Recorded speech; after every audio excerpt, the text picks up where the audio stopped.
Show. I am your host, Christene Marie. Today we are moving on to lesson 22 in A Course in Miracles. I'm going to start off as I do by reading through. Today I'm going to read through every single lesson that has led up to today and where we are now. So with that, let's get started. Nothing I see in this room means anything. I have given everything I see in this room all of the meaning that it has for me. I do not understand anything I see in this room. Lesson 4. These thoughts do not mean anything. They are like the things I see in this room. Lesson 5. I am never upset for the reason that I think. Lesson 6. I am upset because I see something that is not there. Lesson 7. I see only the past. Lesson 8. My mind is preoccupied with past thoughts. Lesson 9. I see nothing as it is now. Lesson 10. My thoughts do not mean anything. Lesson 11. My meaningless thoughts are showing me a meaningless world. Lesson 12. I am upset because I see a meaningless world. Lesson 13. A meaningless world engenders fear. Lesson 14. God did not create a meaningless world. Lesson 15. My thoughts are images that I have made. Lesson 16. I have no neutral thoughts. Lesson 17. I see no neutral things. Lesson 18. I am not alone in experiencing the effects of my seeing. Lesson 19. I am not alone in experiencing the effects of my thoughts. Lesson 20. I am determined to see. Lesson 21. I am determined to see things differently. On to lesson 22. What I see is a form of vengeance. Today's idea accurately describes the way anyone who holds attack thoughts in his mind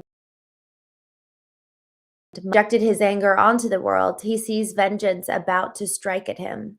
His own attack is thus perceived as self-defense. This becomes an increasingly vicious cycle until he is willing to change how he sees. Otherwise, thoughts of attack and counterattack will preoccupy him and people his entire world. What peace of mind is possible to him then? It is from this savage fantasy that you want to escape. And is it not joyous news to hear that it is not real? Is it not a happy discovery to find that you can escape? You made what you would destroy and everything that you would hate and would attack and kill. All that you fear does not exist. Look at the world about you for at least 5 minutes today, for at least a minute each time. As your eyes move slowly from one object to another, from one body to another, say to yourself, I see only the perishable. I see nothing that will last. What I see is not real. What I see is a form of vengeance. At the end of each practice period, ask yourself, is this the world I really want to see? The answer is surely obvious. Good morning, y'all.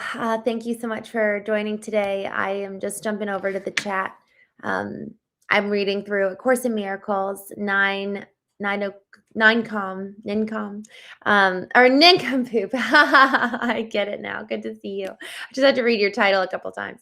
I'm glad you're here. Cedric, Olier, good to see you. I am happy this morning. It's a good day. It's a good day to be alive. I'm grateful to be alive. I hope you're happy too.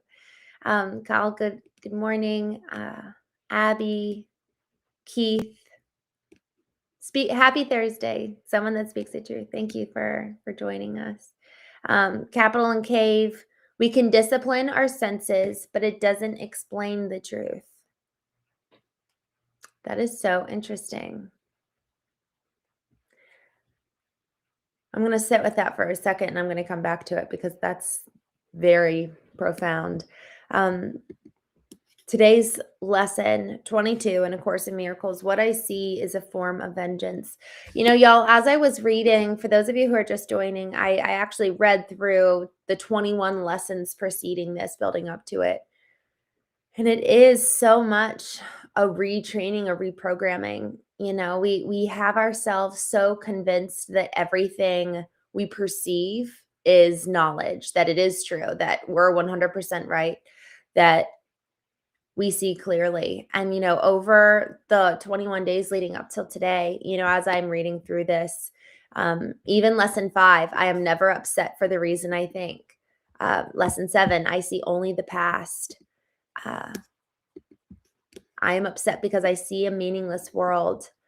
God did not create a meaningless world. And then lesson 16, man, this just made such an impact on me. I have no neutral thoughts. Everything we see, everything we think has the ability to bring life or bring death, even if it's just a small, I think of trauma as big T trauma moments, where the big T moments are the ones where somebody dies or we're in a horrible car accident or something obviously scarring.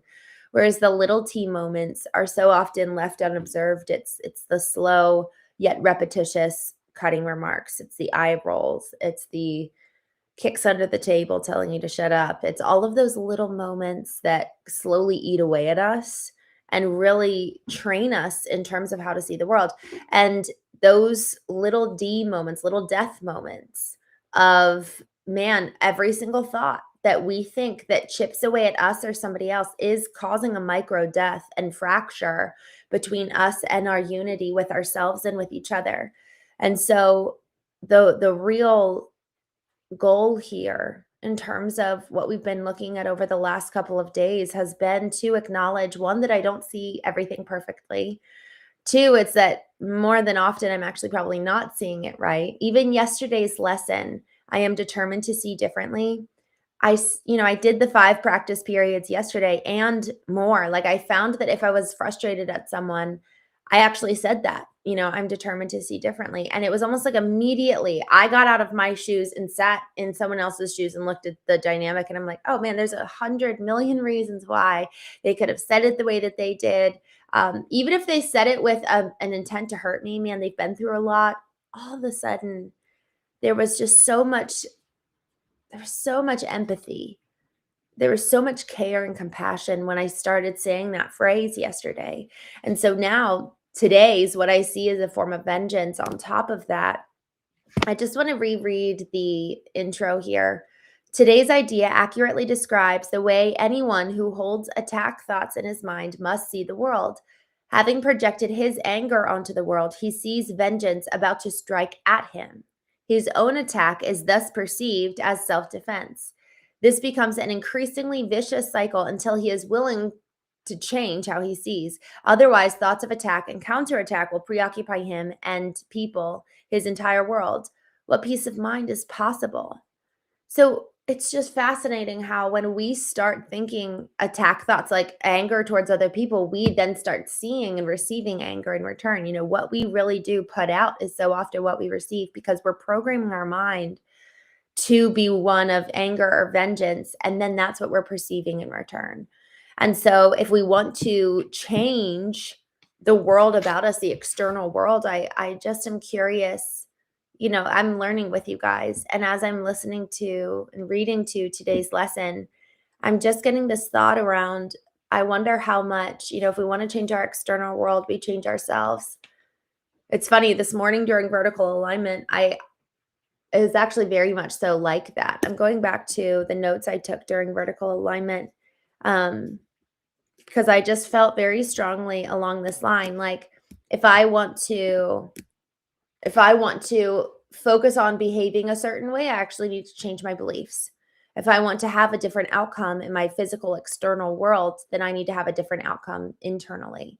And so the fixation for me to take just full inner responsibility and then assume agency on what that looks like assuming agency in my external world is simply an overflow of my inner world. And how am I showing up, and how am I dealing with the past, and how am I in terms of engaging with other people? So like this inner pursuit, this inner compass and alignment there is 100% the first and foremost most important thing.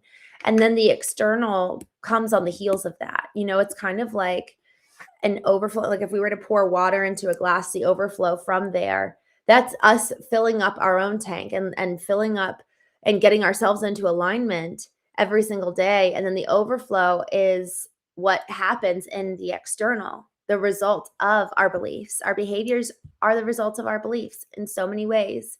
The practices we embody in our life are a result of the principles that we hold.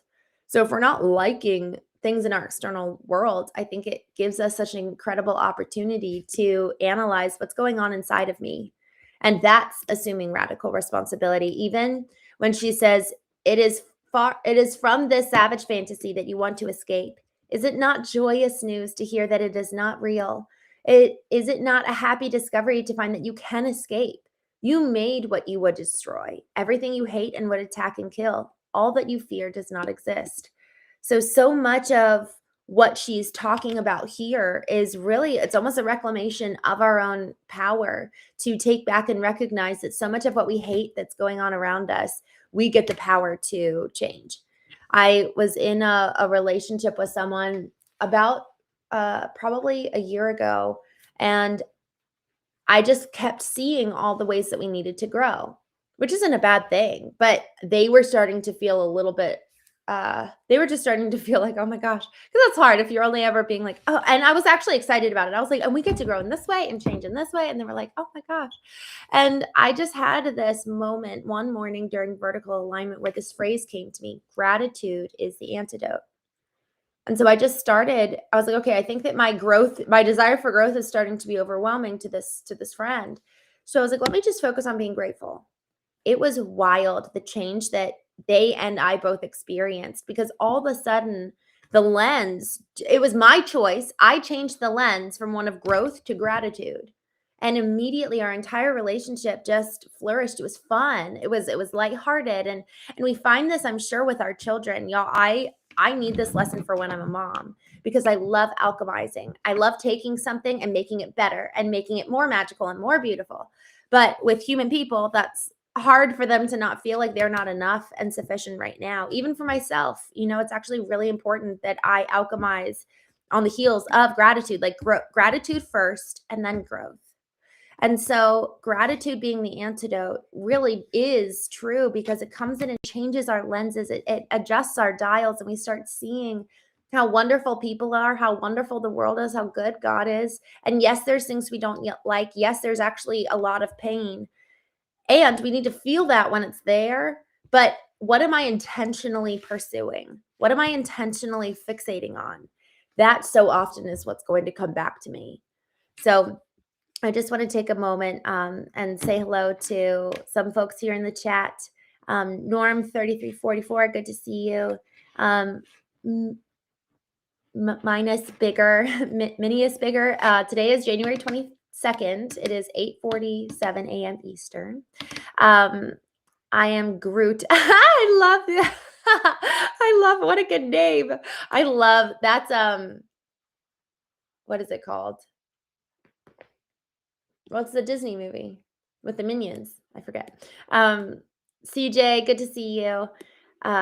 Titan, Sites, Stia, Nathan Blossom. I saw James earlier. I just came back. Thank you all so much for joining. Steve, or Stevie Robo. You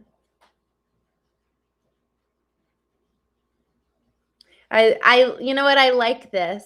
I like this concept. I don't know if I agree, but I think it's cool.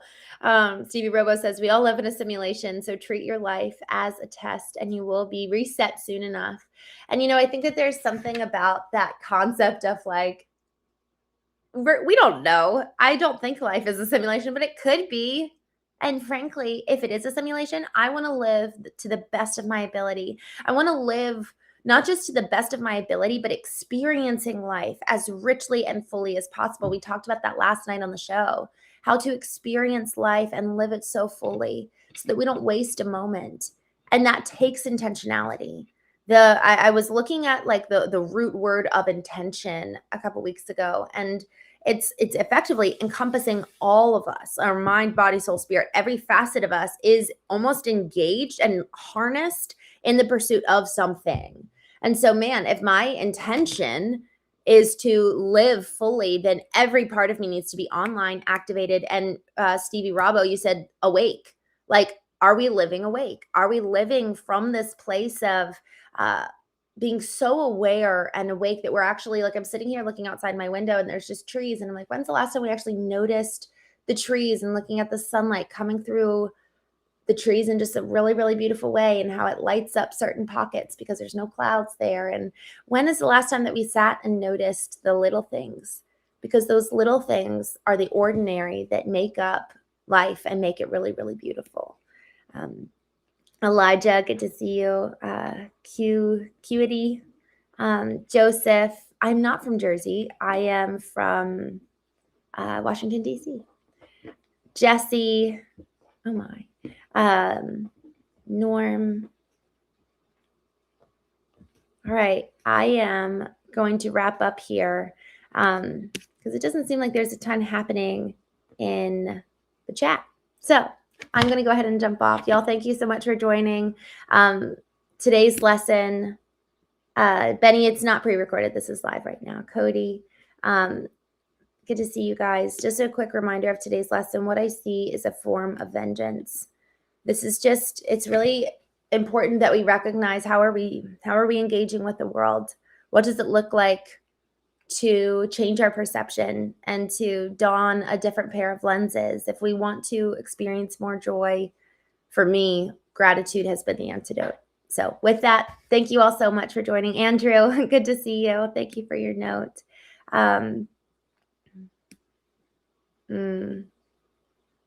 All right, y'all. Have a wonderful day. Brian, thanks for coming. I just saw you. Norm.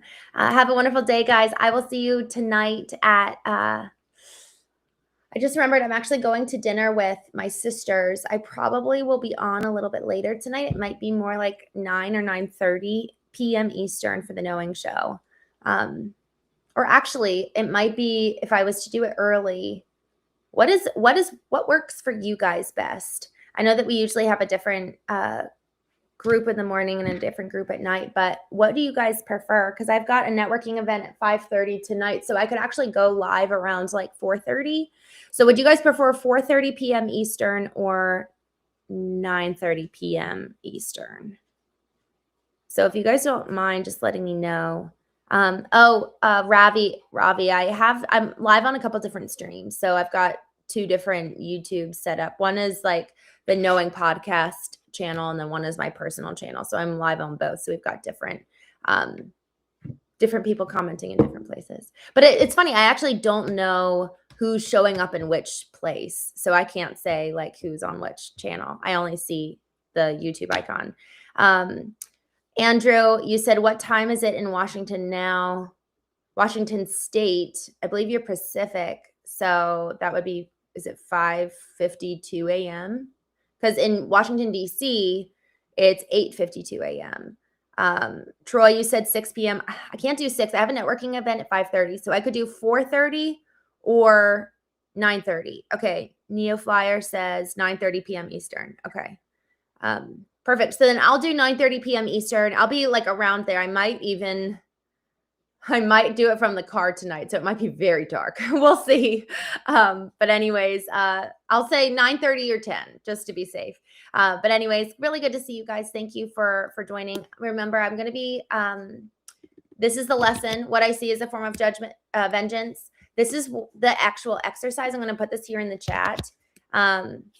And this is what we're supposed to do 5 times for 60 seconds throughout today. I'm just putting this here in the chat and hopefully it comes through. I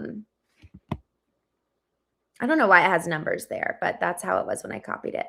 Okay. Y'all, I will see you soon. Thank you. And I'll see you around 9:30, 10 p.m. Eastern tonight. Have a good day. Bye.